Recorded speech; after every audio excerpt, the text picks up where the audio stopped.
Let me test the volume of the music.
Is that taking away from my voice too much? Let's see.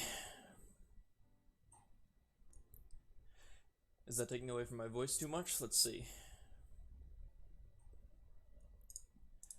Is that taking away from my voice too much? Let's see. So if I talk at the same time, it should be good. So if I talk at the same time, it should be good.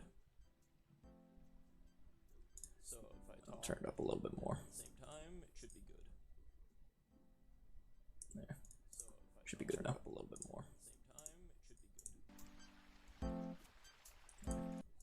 Should be good enough. A little bit more.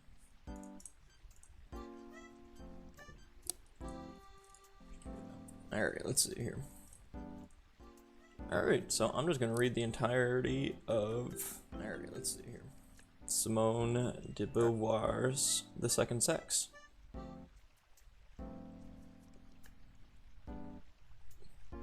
Now that I have that all sorted out. Alright, let's see.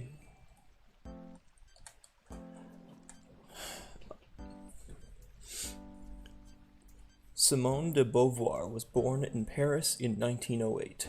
In 1929, she became the youngest person ever to obtain the Agrégation in philosophy at the Sorbonne, placing second to Jean-Paul Sartre. She taught in Lycée, I don't know what that is, in Marseille and Rouen from 1931 to 1937, and in Paris from 1938 to 1943. After the war, she emerged as one of the leaders of the existentialist movement, working with Sartre on Le Temps Moderne. The author of many books, including the novel The Mandarins, 1957, which was awarded the Prix Goncourt. Beauvoir was one of the most influential thinkers of her generation. She died in 1986. Constance Borde and Sheila Malovany Chevalier have lived in Paris for more than 40 years and are both graduates of Rutgers University, New Jersey. Borde and Malovany Chevalier were faculty members at the Institut d'études politiques. They have been translating books and articles on social science, art, and feminist literature for many years, and have jointly authored numerous books in English and in French on subjects ranging from grammar to politics to American cooking. All right.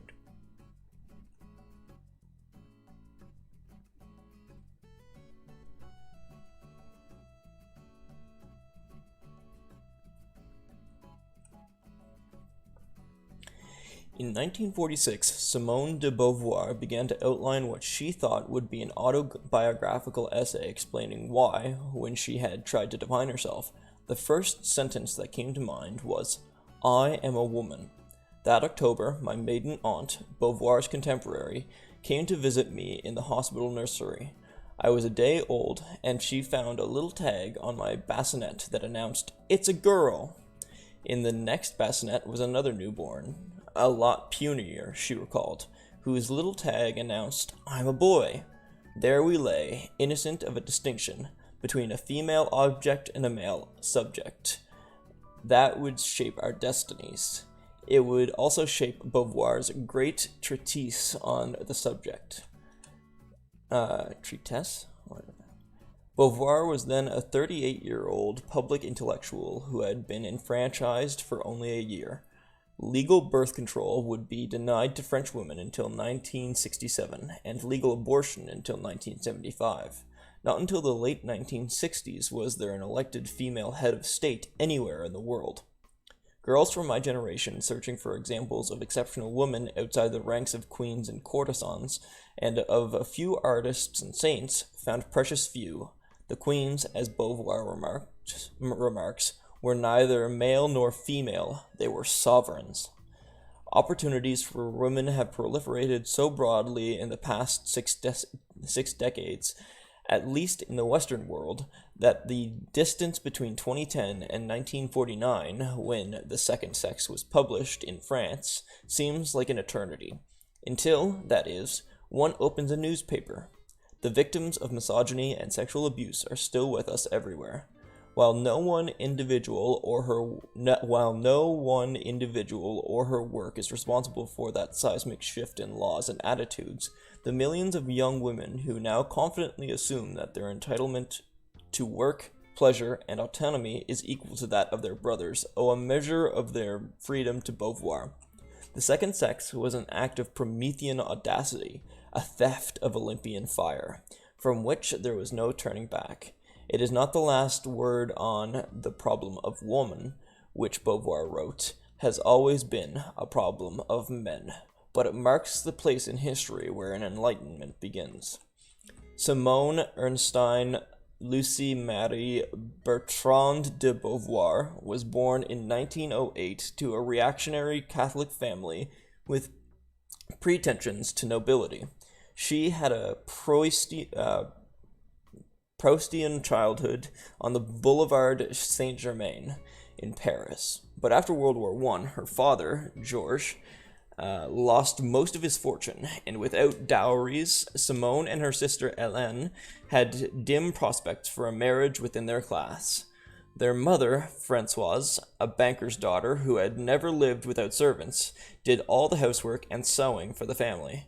Her pious martyrdom indelibly impressed Simone, who would improve upon Virginia Woolf's famous advice and move to a room of her own, in a hotel with maid service. Like Woolf, and a striking number of other great women writers, Beauvoir was childless, and like Colette, who wasn't, she relegated her late-born only daughter to the care of surrogates. She regarded motherhood as a threat to her integrity. Colette is a ubiquitous presence in The Second Sex, which gives a new perspective to her boast. In a memoir of 1946, that my strain of virility saved me from the danger which threatens the writer, elevated to a happy and tender parent, of becoming a mediocre author. Beneath the still young woman that I was, an old boy of 40 saw the well-being of a possibility precious part of myself. Madame de Beauvoir, intent on keeping up a facade of gentility, however shabby, sent her daughters to an elite convent school where Simone, for a while, ardently desired to become a nun, one of the few respectable vocations open to an ambitious girl. When she lost her faith as a teenager, her dreams of a transcendent union, dreams that proved remarkably tenacious, shifted from Christ to an enchanting classmate named Zaza, into a rich, indolent first cousin and childhood playmate, Jacques, who took her slumming and gave her a taste for alcohol and for louche nightlife that she never outgrew.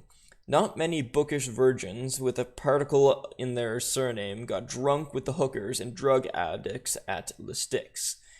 Her mother hoped vainly that the worthless Jacques would propose. Her father, a ladies' man, knew better.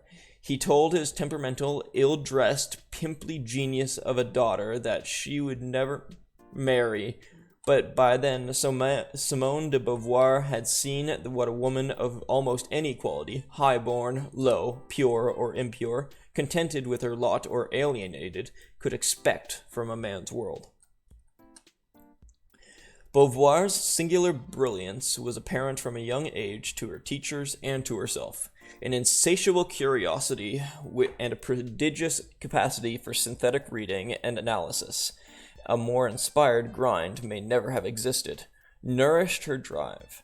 One of her boyfriends dubbed her Castor, a nickname that stuck. She had a sense of inferiority, it would appear, only in relation to Jean-Paul Sartre.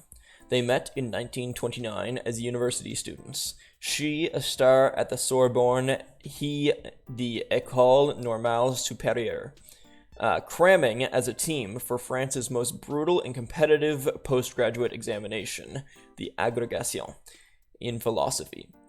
On their first study date, she explained Leibniz to him. Success would qualify her for a lifetime sinecure teaching at Leipzig, I'm assuming that's like a school or something, and liberate her from her family.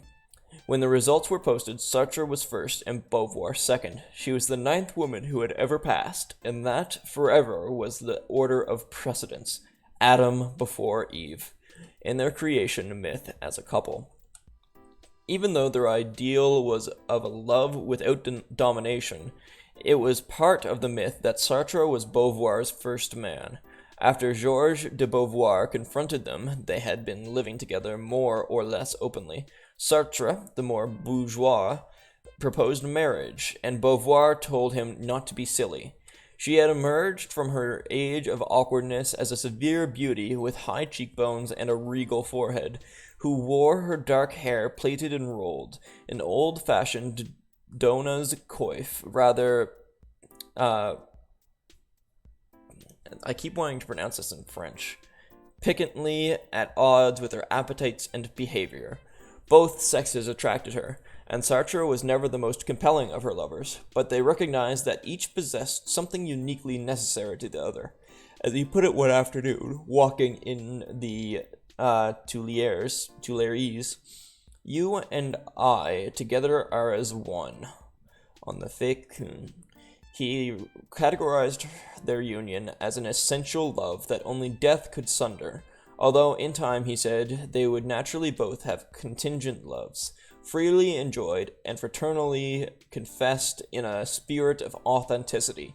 She often recruited and shared his girls, some of whom were her students, and her first novel, She Came to Stay in 1943, was based on one of their ménage à trois.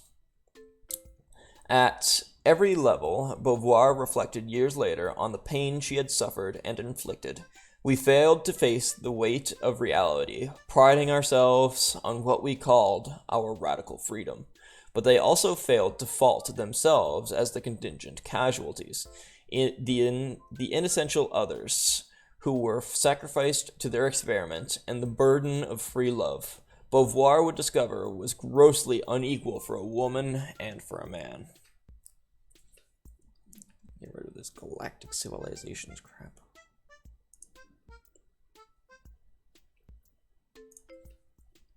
Get rid of this galactic civilizations crap.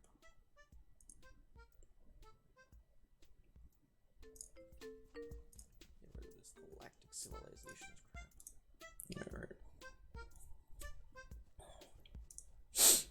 If Beauvoir has proved to be an irresistible subject for biographers, it is in part because she and Sartre, as a pharaonic couple of incestuous deities, reigned over 20th century French intellectual life in the decades of its greatest ferment. But the most fascinating subjects tend to be those richest and contradictions, and the second sex, no less than Beauvoir's prolific and important fiction, memoirs, and correspondence, seethes with them. Deirdre Baer, Beauvoir's biographer, touches upon a fundamental paradox in the introduction to her admirable life. She and Sartre's biographer Annie Cohen-Solal had been lecturing together at Harvard. At the conclusion of their talk, she writes, I could not help but comment to my distinguished audience that every question asked about Sartre concerned his work, while all those asked about Beauvoir concerned her personal life. Yet Sartre's work, and specifically the existentialist notion of an opposition between a sovereign self, a subject, and an objectified other, gave Beauvoir the conceptual scaffold for the second sex. While her life as a woman, indeed as Sartre's woman, impelled her to write it. He had once told her that she had a man's intelligence, and there is no evidence that he changed his mind about patronizing slight that she, too, accepted as a compliment until she began to consider what it implied. It implied, she would write, that humanity is male, and man defines woman, not in herself, but in relation to himself. And by all the qualities, call it strain of virility, she is presumed to lack. Her twinship with Sartre was an illusion. The second sex has been called a feminist Bible, an epithet bound to discourage impious readers wary of a sacred text and a personality cult. Beauvoir herself was as devout an atheist as she had once been a Catholic, and she dismisses religions, even when they worship a goddess, as the inventions of men to perpetrate their dominion. The analogy is fitting, though, and not only to the grandeur of a book that was the first of its kind, but also to its structure. Beauvoir begins her narrative, like the author of Genesis, with a fall into knowledge.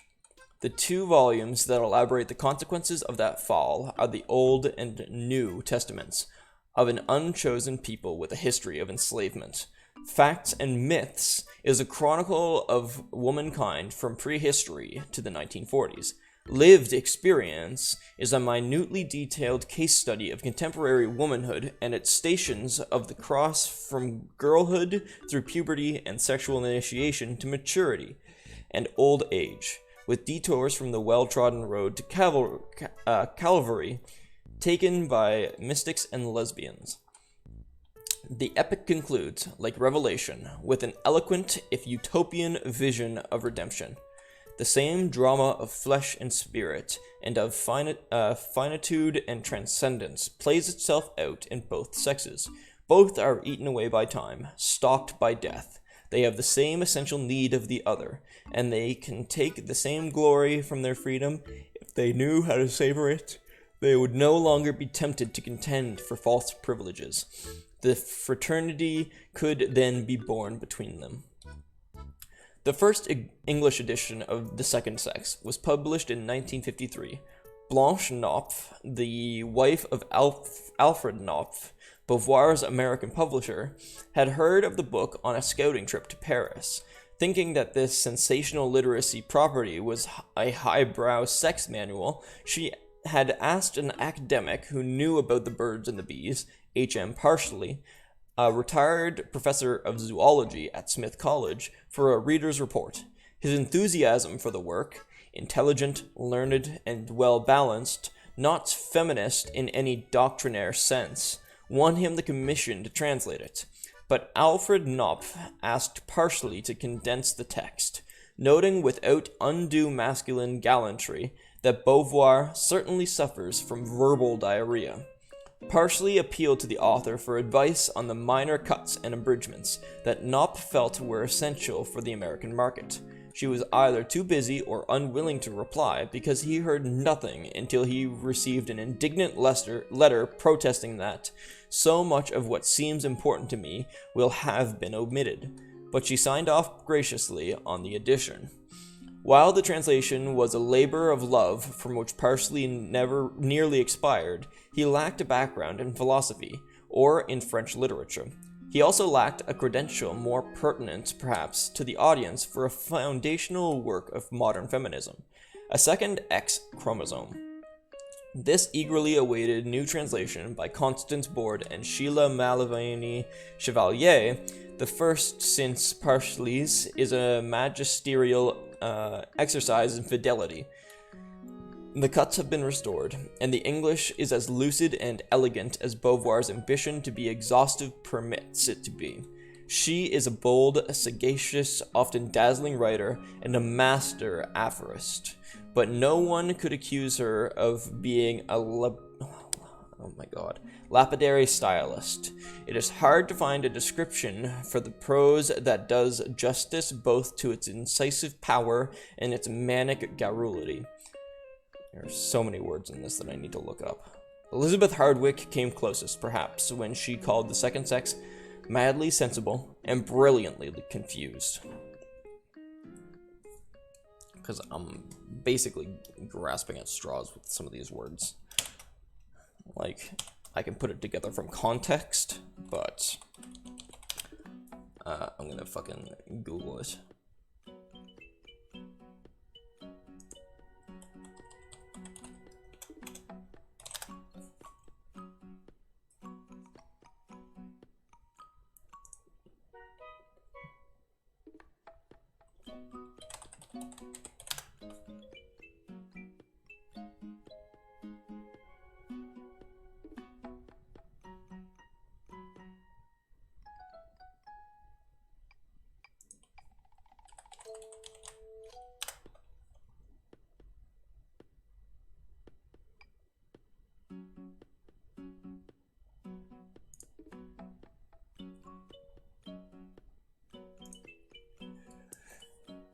The stamina that it takes to read The Second Sex in its entirety pales before the feat of writing it. Sartre was happy when his beaver was busy. Beauvoir told Bear, because I was no bother to him. One is humbled to learn that this 800-page encyclopedia of folklore, customs, laws, history, religion, philosophy, anthropology, literature, economic systems, and received ideas that have since time began objectified women, as was researched and composed in about 14 months, between 1946 and 1949, while Beauvoir was also engaged with other literary projects, traveling widely, editing and contributing to Les Temps Modernes, Sartre's leftist political review, and juggling her commitments to him and the family, their entourage of friends, groupies, disciples, and lovers. With a wild transatlantic love affair on a trip to America in 1947, she had met the novelist Nelson Algren, the most significant of her male others, and it was he who advised her to expand the essay on women into a book. He had shown her the underside of his native Chicago, and that year and the next they explored the United States and Mexico together. Her encounter with a racism that she had never witnessed firsthand, and her friendship with Richard Wright, the author of Native Son, helped to clarify her understanding of sexism and its relation to the anti-Semitism that she certainly had witnessed firsthand before and during the war, but with Sartre had never openly challenged. The black, the Jew, and the woman, she concluded, were objectified as the other in ways that were both overtly despotic and insidious, but with the same result.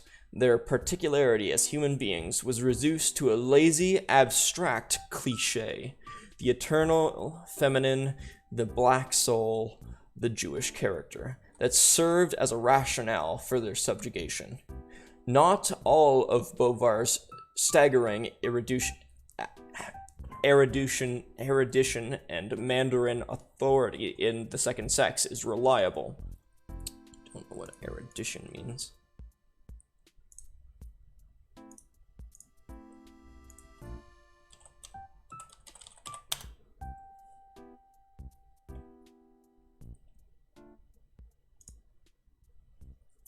It just means an ability to learn, apparently.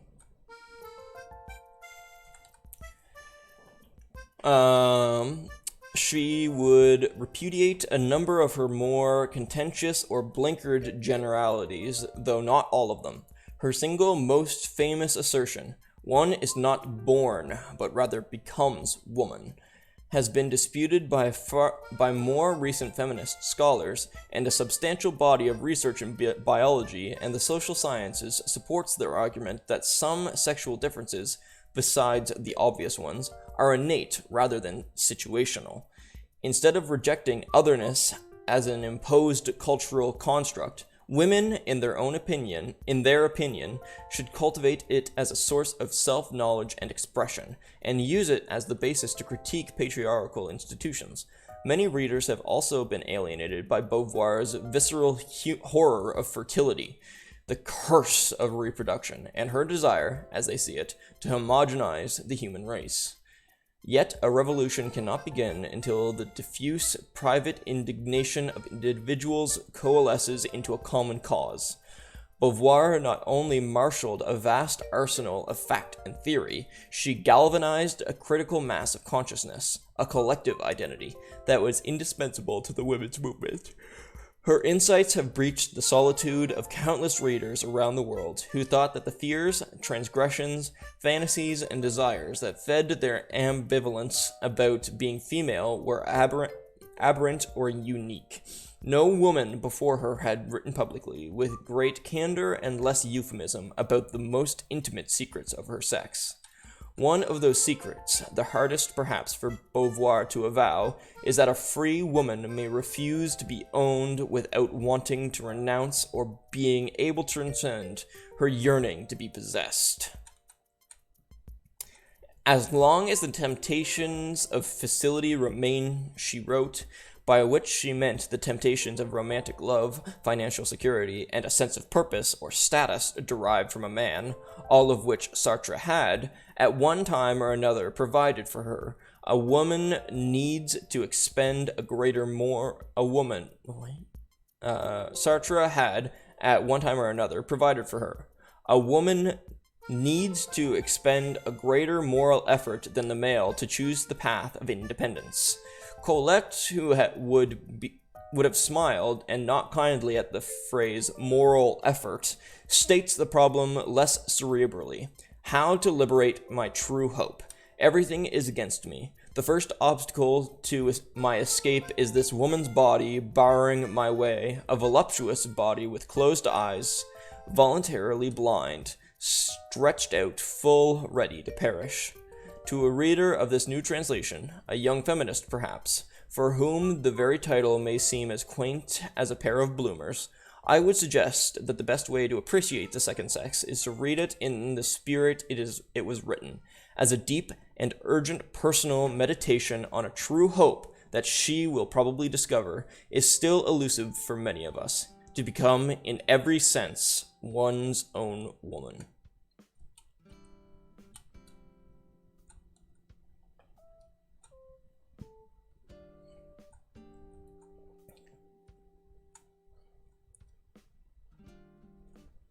It's just an editor's note.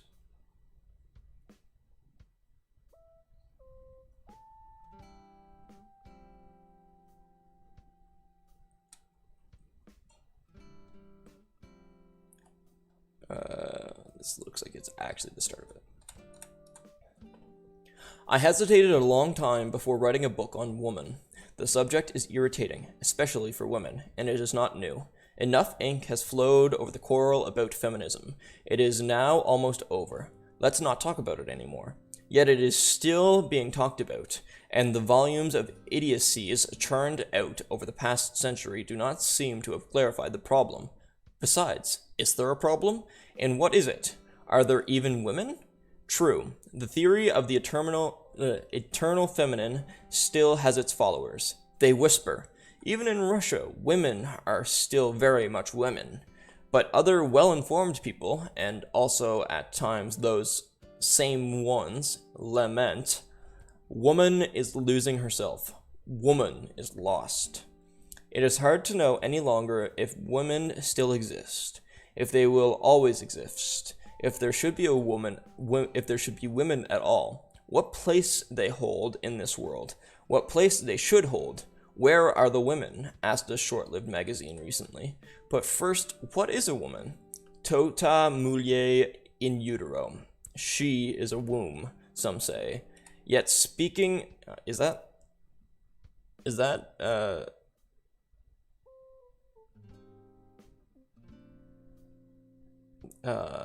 Latin? Some say. Yet speaking of certain women, the experts proclaim they are not women, even though they have a uterus like the others. Everyone agrees there are females in the human species today, as in the past. They make up about half of humanity, and yet we are told that femininity is in jeopardy. We are urged, be women, stay women, become women. So not every female human being is necessarily a woman. She must take part in this mysterious and endangered reality known as femininity. Is femininity secreted by the ovaries? Is it enshrined in a platonic heaven? Is it a frilly petticoat enough to bring it down to earth? Although some women zealously strive to embody it, the model has never been patented. It is typically described in vague and shimmering terms borrowed from a clairvoyant's vocabulary. In St. Thomas's time, it was in essence defined with as much certainty as the sedative quality of a poppy. But conceptualism has lost ground. Biological and social sciences no longer believe there is an immutably determined entities that define given characteristics like those of the woman, the Jew, or the black. Science considers characteristics as secondary reactions to a situation. If there is no such thing today as femininity, it is because there never was. Does the word woman, then, have no content? It is what advocates of enlightenment, philosophy, rationalism, or nominalism vigorously assert women are, among human beings, merely those who are arbitrarily designated by the word woman. American women in particular are inclined to think that woman as such no longer exists. If some backward individual still takes herself for a woman, her friends advise her to undergo psychoanalysis to get rid of this obsession. Referring to a book, a very irritating one at that, Modern Woman, The Lost Sex, Dorothy Parker wrote, "I cannot be fair about books that treat women as women. My idea is that all of us, men as well as women, whoever we are, should be considered as human beings." But nominalism is a doctrine that falls a bit short, and it is easy for anti-feminists to show that women are not men. Certainly woman, like man, is a human being, but such an assertion is abstract. The fact is that every concrete human being is always uniquely situated. To reject the notions of the eternal feminine, the black soul, or the Jewish character is not to deny that they are today Jews, blacks, or women. This denial is not a liberation for those concerned, but an inauthentic flight. Clearly, no woman can claim without bad faith to be situated beyond her sex. A few years ago, a well-known woman writer refused to have her portrait appear in a series of photographs devoted specifically to women writers. She wanted to be included in the men's category, but to get this privilege, she used her husband's influence. Women who assert they are men still claim masculine consideration and respect. I also remember a young Trotsky, standing on a platform during a stormy meeting, about to come to blows in spite of her obvious fragility. She was denying her feminine frailty, but it was for the love of a militant man she wanted to be equal to. The defiant position that American women occupy proves they are haunted by the feeling of their own femininity. And the truth is that anyone can clearly see that humanity is split into two categories of individuals that with manifestly different clothes, faces, bodies, smiles, movements, interests, and occupations. These differences are perhaps superficial, perhaps they are destined to disappear. What is certain is that, for the moment, they exist in a strikingly obvious way. If the female function is not enough to define a woman, and if we also reject the explanation of the eternal feminine, but if we accept even temporarily that there are women on Earth, we then have to ask, what is a woman? Merely stating the problem suggests an immediate answer to me. It is significant that I pose it. It would never occur to a man to write a book on the singular situation of males in humanity. If I want to define myself, I first have to say, I am a woman. All other assertions will arise from this basic truth. A man never begins by positing himself as an individual of a certain sex. That he is a man is obvious. The categories masculine and feminine appear as symmetrical in a formal way on town hall records or identification papers. The relation of the two sexes is not that of two electric poles. The man represents both the positive and the neuter to such an extent that in French, homme designates human beings. The particular meaning of the word vir being assimilated into the general meaning of the word homo. Woman is the negative, to such a point that any determination is imputed to her as a limitation, without reciprocity. I used to get annoyed in abstract discussions to hear men tell me, "You think such and such a thing because you are a woman." But I know my only defense is to answer, "I think it because it is true," thereby eliminating my subjectivity. It was out of the question to answer. And you think to the contrary because you are a man. Because it is understood that being a man is not a particularity. A man is in his right by virtue of being a man. It is the woman who is in the wrong. In fact, just as for the ancients there was an absolute vertical that defined the oblique, there was an absolute human type that is masculine. Woman has ovaries and a uterus. Such are the particular conditions that lock her in the subjectivity. Some even say she thinks with her hormones. Man vainly forgets that his anatomy also includes hormones and testicles. He grasps his body as a direct and normal link with the world that he believes he apprehends in all objectivity, whereas he considers woman's body an obstacle, a prison, burdened by everything that particularizes it. The female is female by virtue of a certain lack of qualities, Aristotle said. We should regard woman's nature as suffering from natural defectiveness, and St. Thomas, in his turn, decreed that woman was an incomplete man, an incidental being. This is what the Genesis story symbolizes, where Eve appears as if drawn from Adam's supernumerary bone. In Bossett's words. I'm going to assume I'm saying that name right, but I'm also assuming that I'm going to say a lot of these names wrong. Humanity is male, and man defines woman, not in herself, but in relation to himself. She is not considered an autonomous being. Woman, the relative being, writes Michelet. Thus, Monsieur Benda declares in Le Rapport de Uriel, a man's body has meaning by itself, disregarding the body of the woman, whereas the woman's body seems devoid of meaning without reference to the male. Man thinks himself without woman. Woman does not think herself without man. And she is nothing other than what man decides. She is thus called the sex, meaning that the male sees her essentially as a sexed being. For him, she is sex. So she is it in the absolute. She is determined and differentiated in relation to man, where he is not in relation to her. She is the inessential in front of the essential. He is the subject. He is the absolute. She is the other. The category of other is as original as consciousness itself.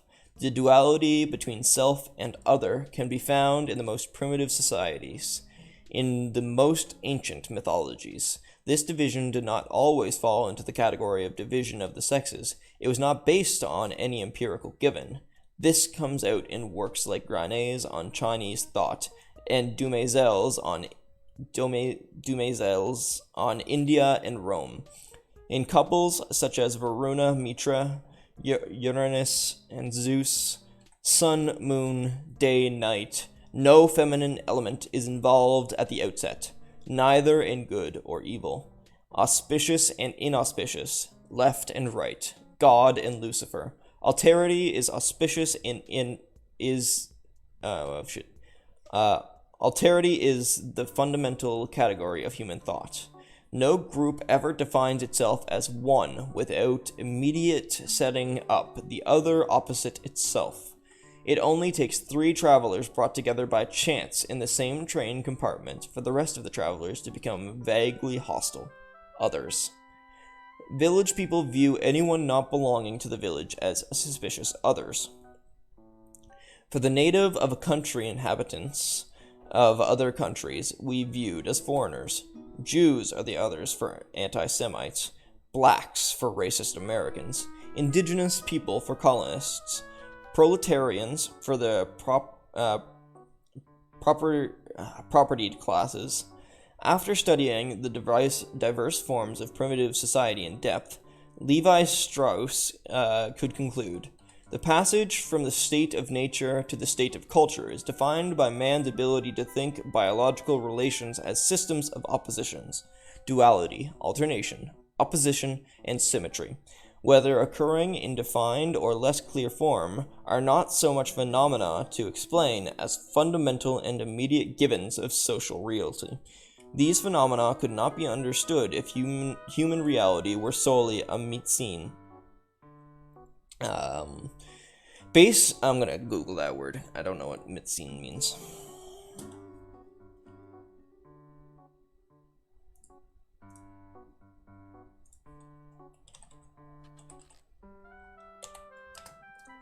Mitzin. Togetherness. It's just a German word for togetherness. Okay. Based on solidarity and friendship. On the contrary, they become clear if following Hegel. A fundamental hostility to any other consciousness is found in consciousness itself. The subject posits itself only in opposition. It asserts itself as the essential, and sets up the other as inessential, as the object. But the other consciousness has an opposing reciprocal claim. Traveling, a local is shocked to realize that in neighboring countries, locals view him as a foreigner. Between villages, clans, nations, and classes, there are wars, potlatches, agreements, treaties, and struggles that remove the absolute meaning from the idea of the other and bring out its relativity. Whether one likes it or not, individuals and groups have no choice but to recognize the reciprocity of the relation. How is it, then, that between the sexes this reciprocity has not been put forward, that one of the terms has been asserted as the only essential one, denying any relativity in regard to its correlative, defining the latter as alterity? I'm pretty sure alterity is one of the words that I googled already, but I'm going to Google it as well. No, it's not. I'm assuming it just means, like, to change something or whatever. State of being other or different. Yeah, it's just a state of being an ulterior. Why do women not contest male sovereignty? No subject posits itself spontaneously and at once as the inessential from the outset. It is not the other who, defining itself as other, defines the one. The other is posited as other by the one positing itself as one. But in order for the other not to turn into the one, the other has to submit to this foreign point of view. Where does this submission in women come from? There are other cases where, for a shorter or longer time, one category has managed to dominate another absolutely. It is often numerical inequality that confers this privilege. The majority imposes its law on or persecutes the minority. But women are not a minority. Like American blacks or like Jews, there are as many women as men on earth. Often, the two opposing groups concerned were independent of each other. Either they were not aware of each other in the past, or they accepted each other's autonomy. And some historical event subordinated the weaker to the stronger. The Jewish diaspora, slavery in America, and the colonial conquests are facts with dates. In these cases, for the oppressed, there was a before. They share a past, a tradition, sometimes a religion or a culture. In this sense, the parallel Bebel draws between women and the proletariat would be the best founded. Proletarians are not a numerical minority either, and yet they have never formed a separate group. However, not one event, but a whole historical development explains their existence as a class, and accounts for the distribution of these individuals in this class. There have not always been proletarians. There have always been women. They are women by their physiological structure, as far back as history can be traced. They have always been subordinate to men. Their dependence is not the consequence of an event or a becoming. It did not happen. Alterity here appears to be an absolute, partly because it falls outside the accidental nature of historical fact. A situation created over time can come undone at another time. Blacks in Haiti, for one, are a good example. On the contrary, a natural condition seems to defy change. In truth, nature is no more an immutable given than is historical reality. If woman discovers herself as the inessential and never turns into the essential, it is because she does not bring about this transformation herself. Proletarians say we, so do blacks, positing themselves as subjects. They thus transform the bourgeoisie or whites into others. Women, except in certain abstract gatherings such as conferences, do not use we. Men say women, and women adopt this word to refer to themselves, but they do not posit themselves as authentically as subjects. The proletarians made their revolution in Russia, the blacks in Haiti, the Indo-Chinese are fighting in Indochina. Women's actions have never been more than symbolic agitation. They have won only what men have been willing to concede to them.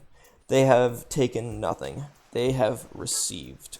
It is that they lack the concrete means to organize themselves into a unit that could posit itself in opposition. They have no past, no history, no religion of their own, and unlike a proletariat, they have no solidarity of labor or interests. They even lack their own space that makes communities of American blacks, the Jews in ghettos, or the workers in Saint Denis or Renault factories. They live dispersed among men, tied by homes, work, economic interests, and social conditions to certain men, fathers or husbands, more closely than to other women. As bourgeoisie women, they are in solidarity with bourgeoisie men, and not with women proletarians.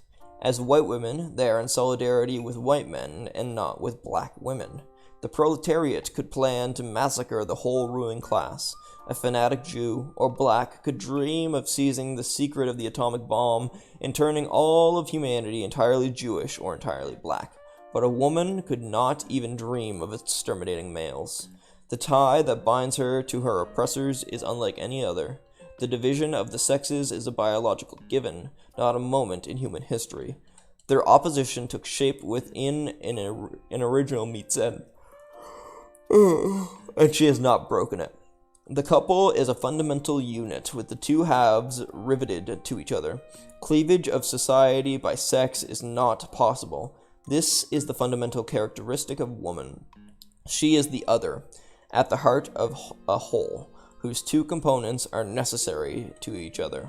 One might think that this reciprocity would have facilitated her liberation.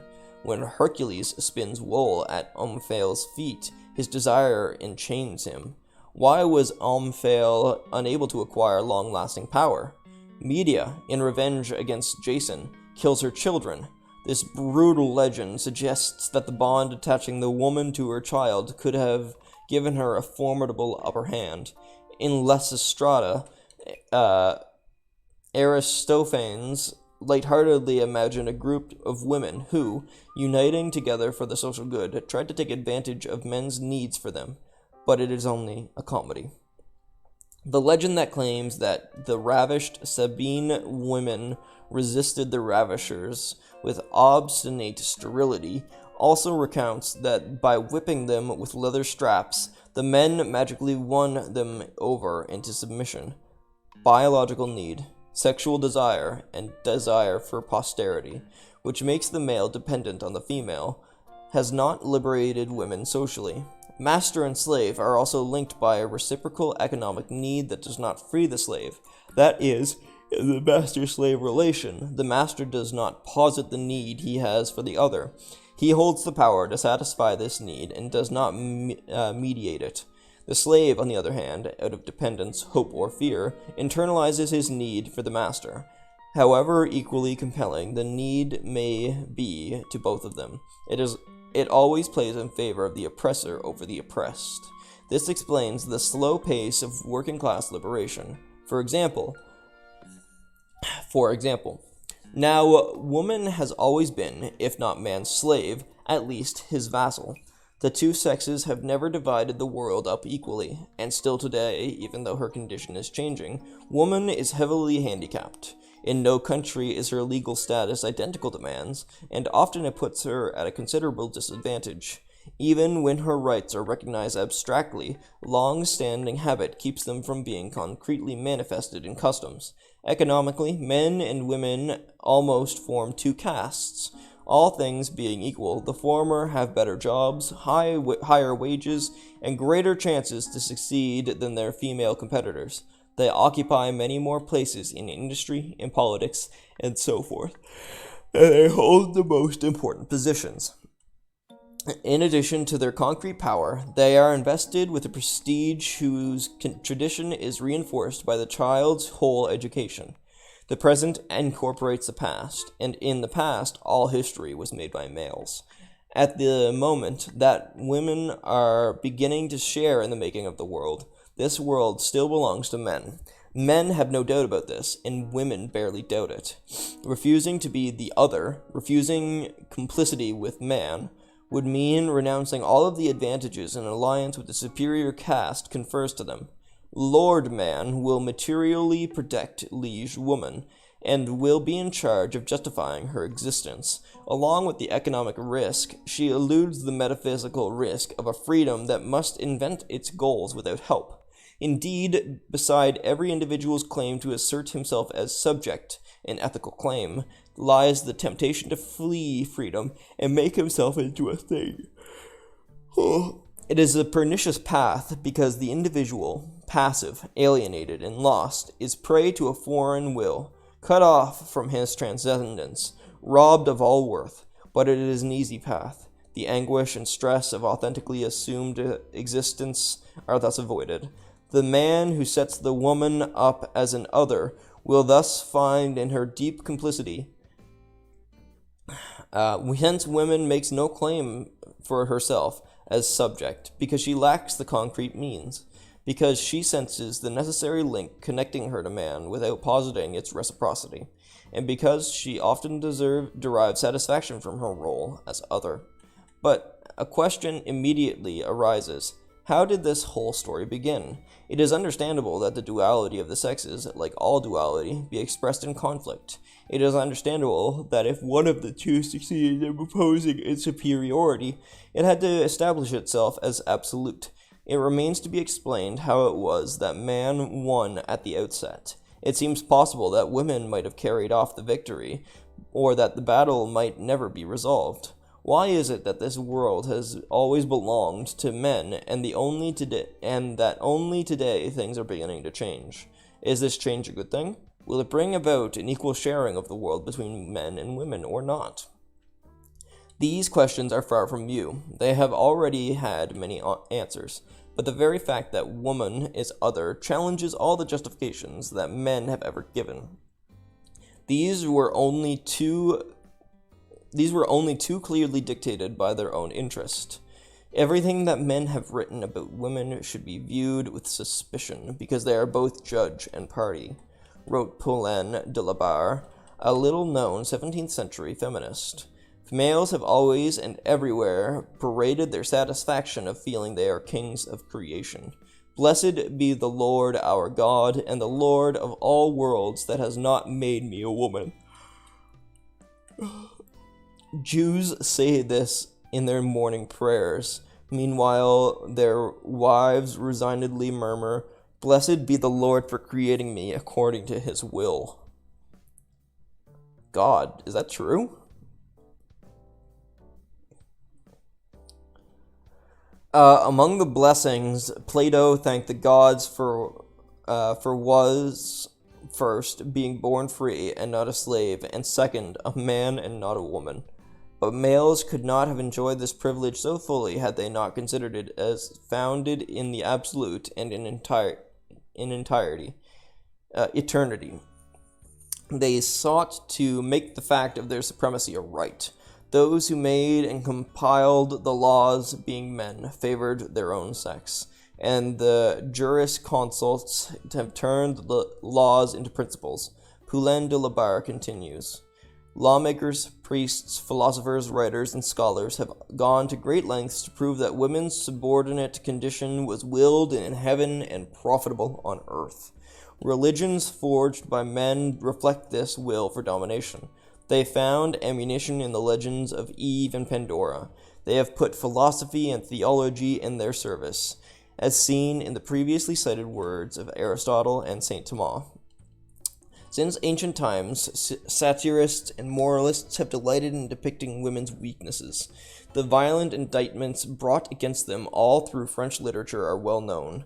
Montherlant, with less verve, picks up the tradition from Jean de Meung. This hostility seems sometimes founded, but is often gratuitous in truth. It covers up a more or less skillfully camouflaged will to self-justification. It is much easier to accuse one sex than to excuse the other, says Montaigne.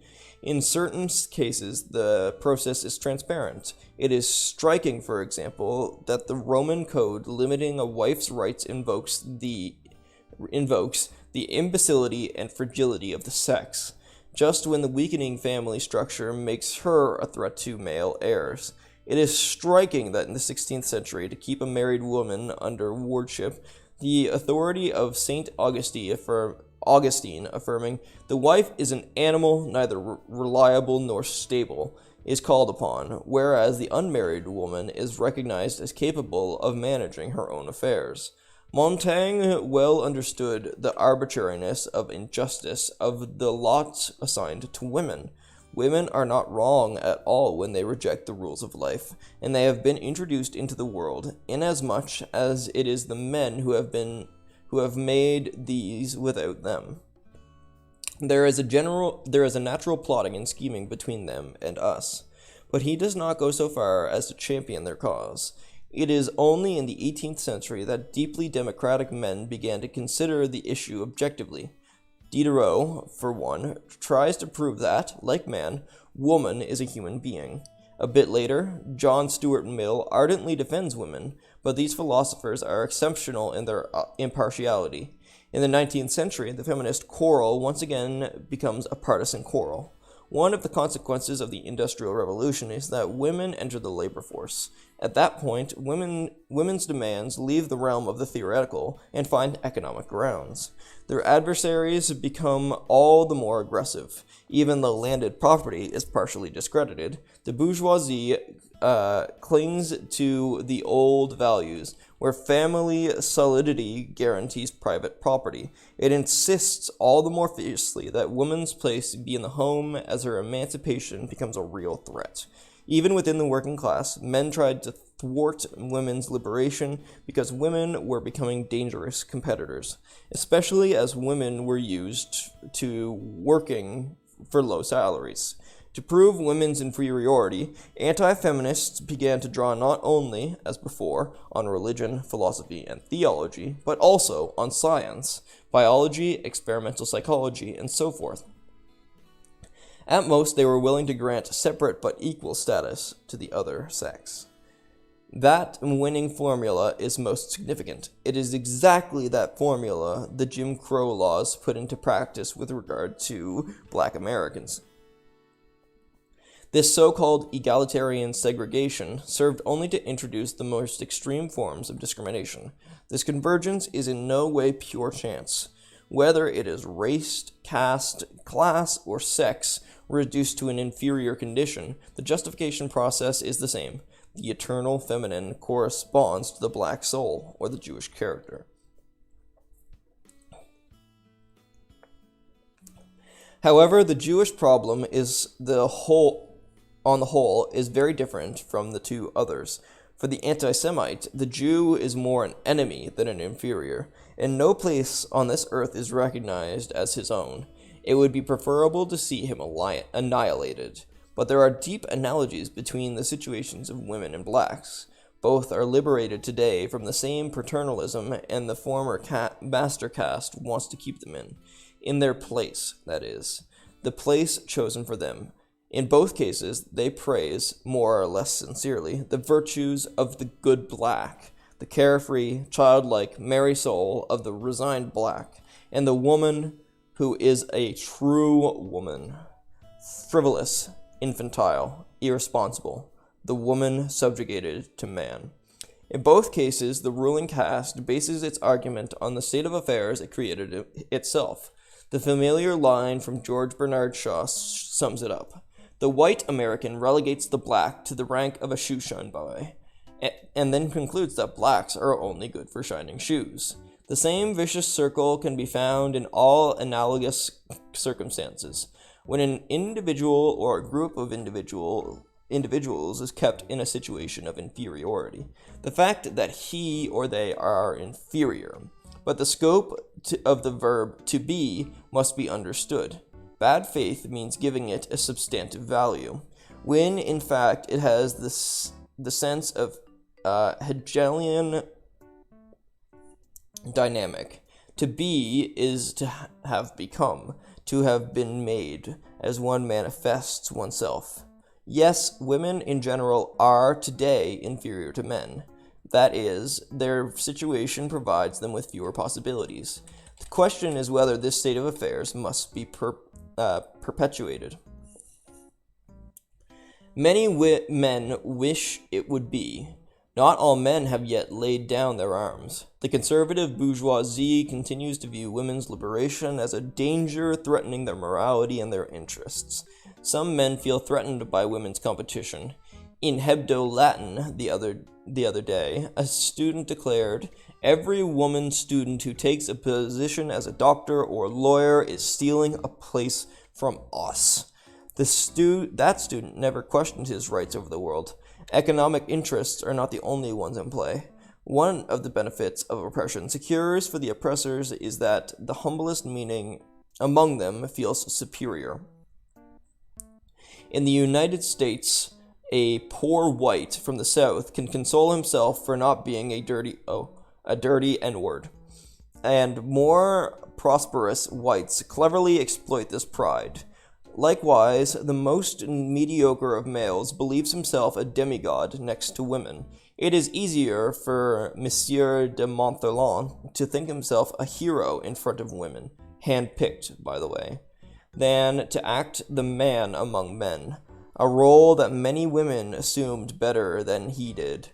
Thus, in one of his articles in Le Figaro Littéraire in September 1948, Monsieur Claude Mauriac, whom everyone admires for his powerful originality, could write about women.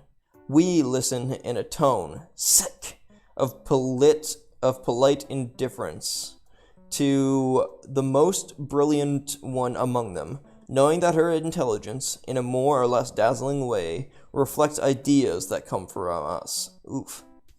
That's kind of patronizing. Clearly, his female interlocutor does not reflect Monsieur Mauric's own ideas, since he... What the fuck?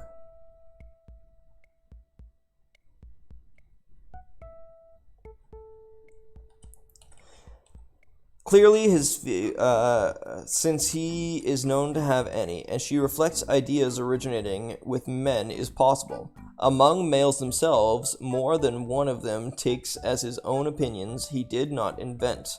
One might wonder if it would not be in Monsieur Claude Mauriac's interest to converse with a good reflection of Descartes, Marx, or Guide, rather than himself. What is remarkable is that the ambiguous we he identifies with St. Paul, Hegel, Lenin, and Nietzsche, and from their heights he looks down on the herd of women who dare to speak to him on an equal footing. Frankly, I know more than one woman who would not put up with Monsieur Mauriac's tone of polite indifference. I have stressed this example because of its disarming masculine naivete. Men profit in many other more subtle ways from woman's alterity. For all those suffering from an inferiority complex, this is a miraculous lineament. No one is more arrogant toward women, more aggressive or more disdainful than a man anxious about his own virility. Those who are not threatened by their fellow men are far more likely to recognize woman as a counterpart. But even for them, the myth of the woman of the other remains precious for many reasons. They can hardly be blamed for not wanting to lightheartedly sacrifice all of the benefits they derive from the myth. They know what they lose by relinquishing the woman of their dreams, but they do not know what the woman of tomorrow will bring them. It takes great abnegation to refuse to posit oneself as unique and absolute subject. Besides, the vast majority of men do not implicitly make this position their own. They do not posit woman as inferior. They are too imbued today with a democratic ideal not to recognize all human beings as equal. Within the family, the male child and then the young man sees the woman as having the same social dignity as the adult male. Afterward, he experiences in desire and love the resistance and independence of the desired and loved woman. Married, he respects his wife, the spouse of the mother, and in the concrete experience of the married life, she affirms herself opposite him as a freedom. He can thus convince himself that there is no longer a social hierarchy between the sexes, and that, on the whole, in spite of their differences, woman is an equal, as he nevertheless recognizes some points of inferiority, professional incapacity being the predominant one. He attributes them to nature, when he has an attitude of benevolence and partnership toward a woman. He applies the principle of abstract equality. He does not posit the concrete inequality he recognizes. But as soon as he clashes with her, the situation is reversed. He will apply the concrete inequality theme, and will even allow himself to disavow abstract equality. This is how many men affirm, with quasi-good faith, that women are equal to men and have no demands to make, and at the same time that women will never be equal to men, and that their demands are in vain. It is difficult for men to measure the enormous extent of social discrimination that seems insignificant from the outside, and whose moral and intellectual repercussions are so deep in women that they appear to spring from an original nature. Give me a second, I need to get some water, my throat's dry.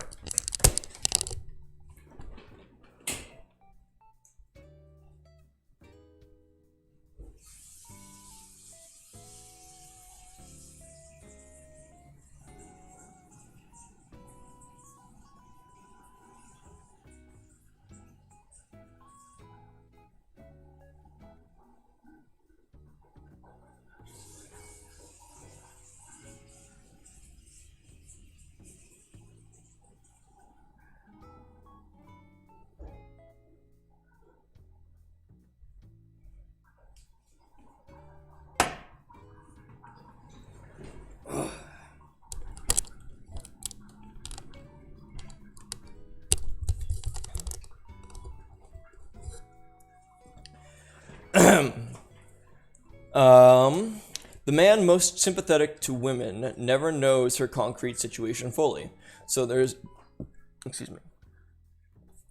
no good reason to believe men when they try to defend privileges whose scope they cannot even fathom. We will not let ourselves be intimidated by the number and violence of attacks against women, nor be fooled by the self-serving praise showered on the real woman, nor be won over by men's enthusiasm for her destiny, a destiny they would not for the world want to share. We must not, however, be any less mistrustful of feminists' arguments. Very often their attempt to polemicize robs them of all value. I don't know what polemicize means.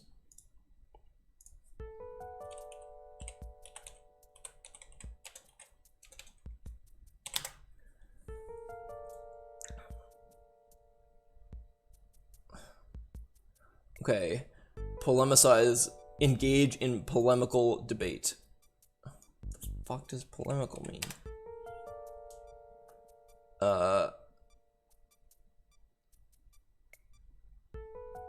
Oh, so it's just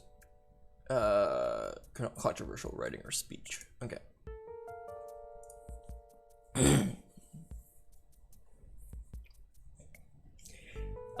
If the question of woman is so trivial, it is because masculine arrogance turned it into a quarrel.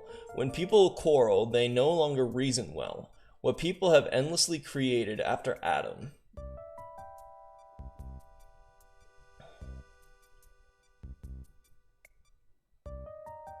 I skipped a line. They no longer reason well. What people have endlessly sought to prove is that woman is superior, inferior, or equal to man. Created after Adam, she is obviously a secondary being, some say. On the contrary, say others, Adam was only a rough draft, and God perfected the human being when he created Eve. Her brain is smaller, but relatively bigger. Christ was made man, but perhaps out of humility. Every argument has its opposite, and both are often misleading. To see clearly, one needs to get out of these ruts. These vague notions of superiority, inferiority, and equality that have distorted all discussions must be discarded in order to start anew. But how then will we ask the question? And in the first place, who are we to ask it? Men are judge and party, so are women. Can an angel be found?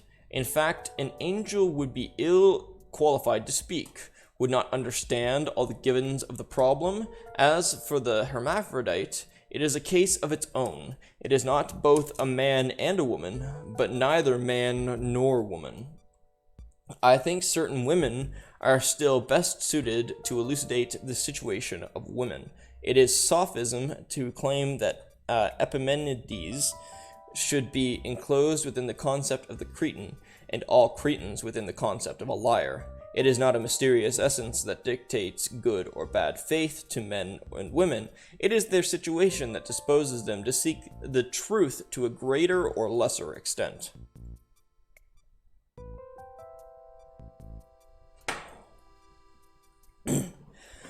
Many women today, fortunate to have had all the privileges of the human being restored to them, can afford the luxury of impartiality. We even feel the necessity of it. We are no longer like our militant predecessors. We have more or less won the game. In the latest discussions on women's status, the UN has not ceased to imperiously demand equality of the sexes, and indeed many of us have never felt our femaleness to be a difficulty or an obstacle. Many other problems seem more essential than those that concern us uniquely. This very detachment makes it possible to hope our attitude will be objective. Yet we know the feminine world more intimately than men do, because our roots are in it. We grasp more immediately what the fact of being female means for a human being, and we care more about knowing it. I said that there are more essential problems, but this one still has a certain importance from our point of view. How will the fact of being women have affected our lives? What precise opportunities have been given to us, and which ones have been denied? What destiny awaits our younger sisters, and in which direction should we point them? It is striking that most feminine literature is driven today by an attempt to lose at lucidity, more than by a will to make demands. Coming out of an era of muddled controversy, this book is one attempt among others to take stock of the current state. But it is no doubt impossible to approach any human problem without partiality. Even the way of asking the questions, of adopting perspectives, presupposes hierarchies of interests. All characteristics comprise values. Every so-called objective description is set against an ethical background. Instead of trying to conceal those principles that are more or less implicitly implied, we would be better off stating them from the start. Then it would not be necessary to specify on each page the meaning given to the words superior, inferior, better, worse, progress, regression, and so on. If we examine some of the books on women, we see that one of the most frequently held points of view is that of public good or general interest. In reality, this is taken to mean the interest of society as each one wishes to maintain or establish it. In our opinion, there is no public good other than one that assures the citizen's private good. We judge institutions from the point of view of the concrete opportunities they give to the individuals, but neither do we confuse the idea of private interest with happiness. That is another frequently encountered point of view. Are women in a harem not happier than a woman voter? Is a housewife not happier than a woman worker? We cannot really know what the word happiness means, and still less with what authentic values it covers. There is no way to measure the happiness of others, and it is always easy to call a situation that one would like to impose on others happy. In particular, we declare happy those condemned to stagnation, under the pretext that happiness is immobility. This is a notion, then, we will not refer to. The perspective we have adopted is one of existentialist morality. Every subject posits itself as a transcendence concretely.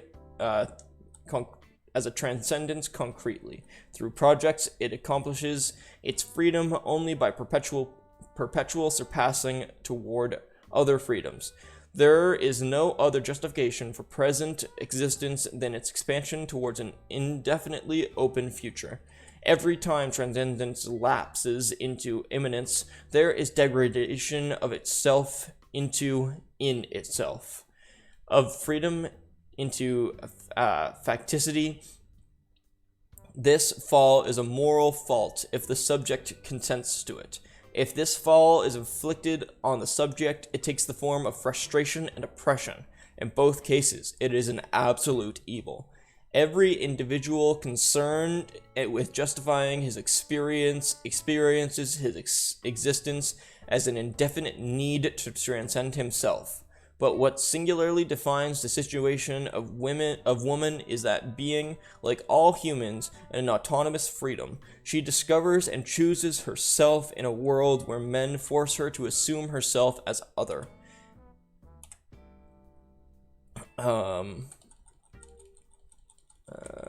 An attempt is made to freeze her as an object and doom her to immanence, since her transcendence will forever transcended by another essential and sovereign consciousness.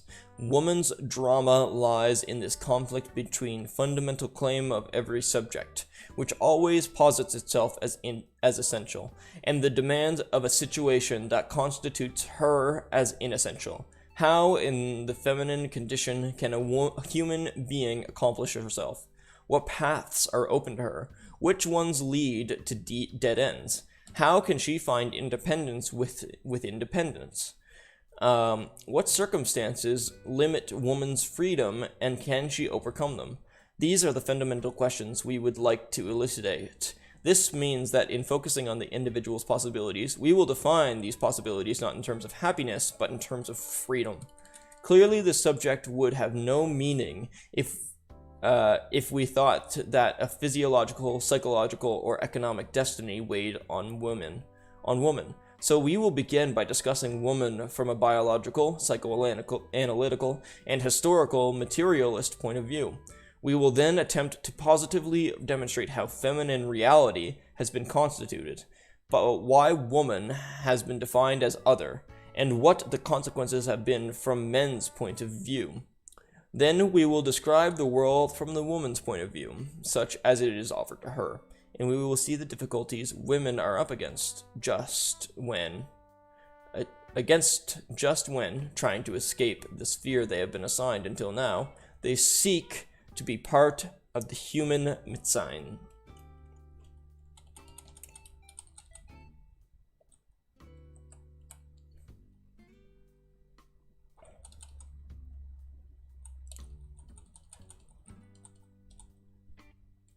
That was just the introduction. Holy shit. It took me, what?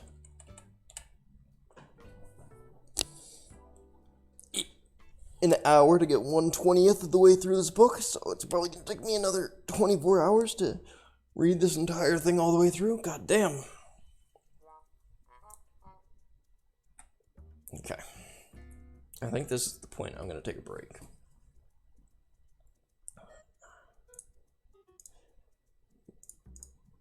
I think I'll do, like, what I'm gonna end up doing is reading every single part of this book in breaks. I'm assuming that it's about every 40 pages ish. That there's another break. Yeah. So I'm just gonna take a break at every chapter. So I'll read a chapter and then I'll probably do a break and then I'll come back and either read more or play a game. But one way or another, I'm on page 40 right now.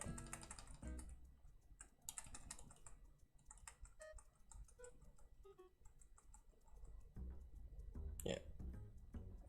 I am on part 1, chapter 1. Cool.